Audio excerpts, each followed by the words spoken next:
Praise the Lord. Hallelujah. ഇന്ന് ദിവസം പ്രഭാഷകൻ 3:18-19 തിരുവചനത്തിലൂടെ ഈശോ നമ്മോട് സംസാരിക്കുകയാണ്. നീ എത്ര ഉന്നതനാണോ അത്രമാത്രം വിനീതനാകുക, അപ്പോൾ കർത്താവിൻ്റെ കൃപയ്ക്ക് നീ പാത്രമാകും.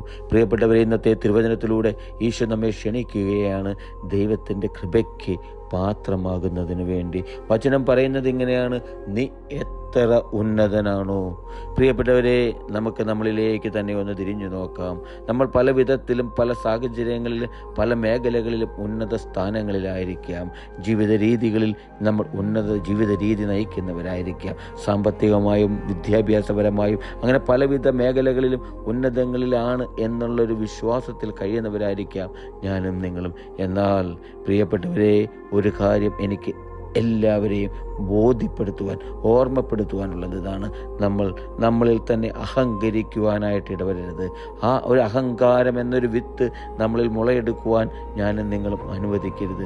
നമുക്ക് നൽകിയ സമ്പത്തും സൗഭാഗ്യങ്ങളും ഉന്നത സ്ഥാനങ്ങളും എല്ലാം ദൈവത്തിൻ്റെ ദാനമാണെന്നുള്ളൊരു ഓർമ്മ എന്നിലും നിങ്ങളിലും ജനിപ്പിക്കുവാൻ എനിക്കും നിങ്ങൾക്കും സാധിക്കണം. അങ്ങനെ നമ്മളിൽ തന്നെ വളരാതെ ഈശോയിൽ വിശ്വസിച്ചുകൊണ്ട് ഈശോ നൽകിയ ദാനമാണ് സമ്പത്ത് എല്ലാം, നമ്മൾക്ക് നൽകിയ മക്കൾ, സൗഭാഗ്യങ്ങൾ എല്ലാം ദൈവത്തിൻ്റെ ദാനമാണെന്നുള്ളൊരു ഓർമ്മ നമ്മളിൽ കുടികൊള്ളണം. പ്രിയപ്പെട്ടവരെ, അങ്ങനെ നമ്മൾ ഓരോരുത്തരും എത്രത്തോളം എളിമപ്പെടുന്നു, എത്രത്തോളം വിനീതരാകുന്നു, അപ്പോൾ ആ നിമിഷം ദൈവത്തിൻ്റെ കൃപ, ദൈവത്തിൻ്റെ കരുണ, ദൈവത്തിൻ്റെ സ്നേഹം നമ്മളിലേക്ക് ചൊരിയും. പ്രിയപ്പെട്ടവരെ, ഒരു വിധത്തിലും ഞാനും നിങ്ങളും ഒരു മേഖലകളിൽ പോലും അഹങ്കരിക്കാൻ ഇടവരാതെ ദൈവത്തിൻ്റെ കൃപയ്ക്ക് വേണ്ടിയിട്ട്, ആ ദൈവത്തിൻ്റെ സ്നേഹത്തിന് വേണ്ടിയിട്ട് നമുക്ക് ഓരോരുത്തർക്കും ഒരുങ്ങാം.